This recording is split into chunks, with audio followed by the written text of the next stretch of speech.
So one of the easiest and most important things that you can do on your car is maintenance. So my sister has just got a brand new car. She's got a nice little Mini 1. So we're going to service it to make sure it's running right, because it does have over 100,000 miles on it now.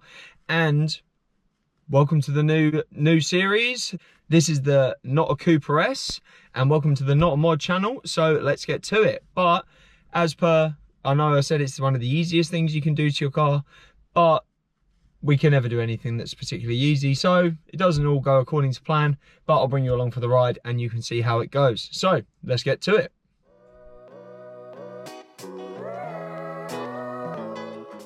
Okay, so my jack is too tall for the jack points, so what we're going to do is pump it out from the top, and then I've got a new sump plug, so what I might do is just crack it with a little pot underneath, because then it doesn't matter if I jack it up or not. Let's go for that and see how that goes. So to start pumping, you want to remove your dipstick and just find what hose will fit down the dipstick hole. And then it's pretty simple, you just start pumping, and then when you see your fluid come up and start pouring into the tube, just leave it be and then pump as required.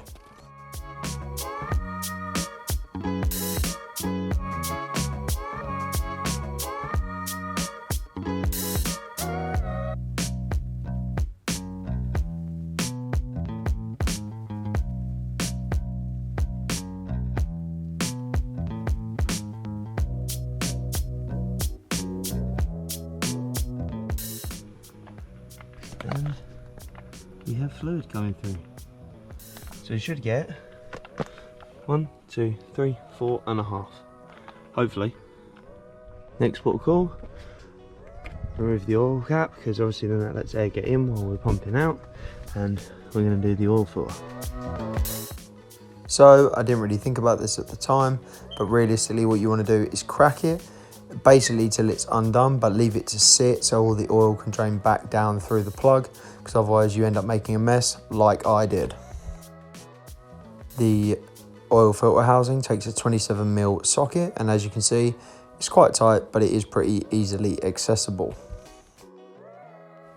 So I actually ended up having a bit of a nightmare with the oil filter. Basically, Opie Oils has a list of filters that would work with your car.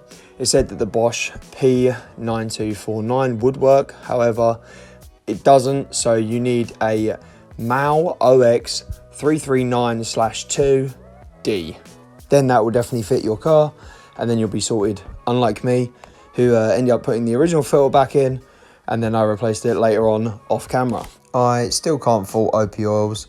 I just shot them an email and they were quite happy to replace it free of charge, and they just sent it out the next day, so cannot complain. So moving on to the air filter, those are the bolts that we're going to tackle, and now I'm going to do a little time lapse because obviously hand tools means this might take a while.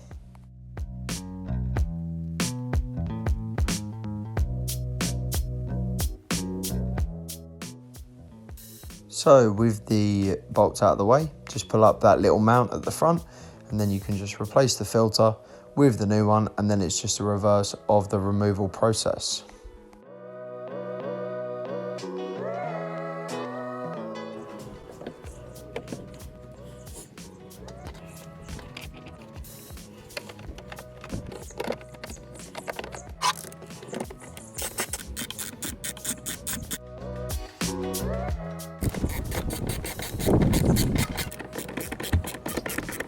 So with all the suction done, I removed the sump plug to make sure we got all the oil.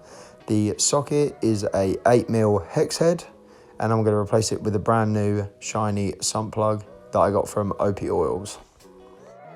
Kind of scarily though, I was thinking, I did the suction right, and we got 2.5, 2.2, and I was like, oh, there must be more in there. Cracked the sump plug to replace it, to be like, you know, just double check we got everything. We did get everything.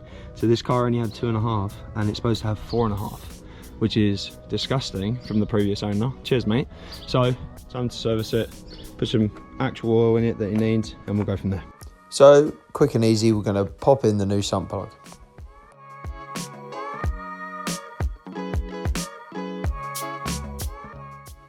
As you can see, we're going for a Miller's XF Premium C3 5W30, which should be bliss for this engine. So we're just going to fill it up. It should take 4.5 litres. So what we'll do is we'll put 4 litres in, check the dipstick, even though these dipsticks suck, but we'll give it a go and we'll see where we come out. After I put about 2 litres in, I went under the car and just double checked that the sump plug was tight and that it wasn't leaking. As the last thing you want to do is pour your brand new oil in, and it pours straight out the bottom all over the pavement.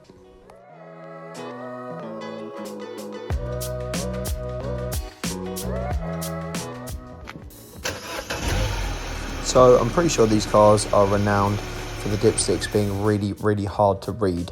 So pretty much no matter what happens, if you dip the dipstick in and bring it back out, the whole thing ends up coated in oil, which I'm not really sure about regardless of what the level is. So what I end up doing is usually if you rotate it, there will be one portion of it that isn't completely encased in oil, and that is where your actual reading lies. So take that as your level. And that concludes today's episode, guys. So a bit of a hiccup, but to be fair, Opie Oils, they sorted me right out. They sent me out a replacement for nothing. They were just apologetic about it, and I can't really fault them. It was here within like 2 days, so I just changed the oil filter over after. So I hope you enjoyed the episode. We're going to be doing plenty more episodes on the Mini. So if you are here for Mini content, then please subscribe and check out the uploads and ding the bell so you don't miss an upload. And I'll see you in the next episode. Cheers, guys.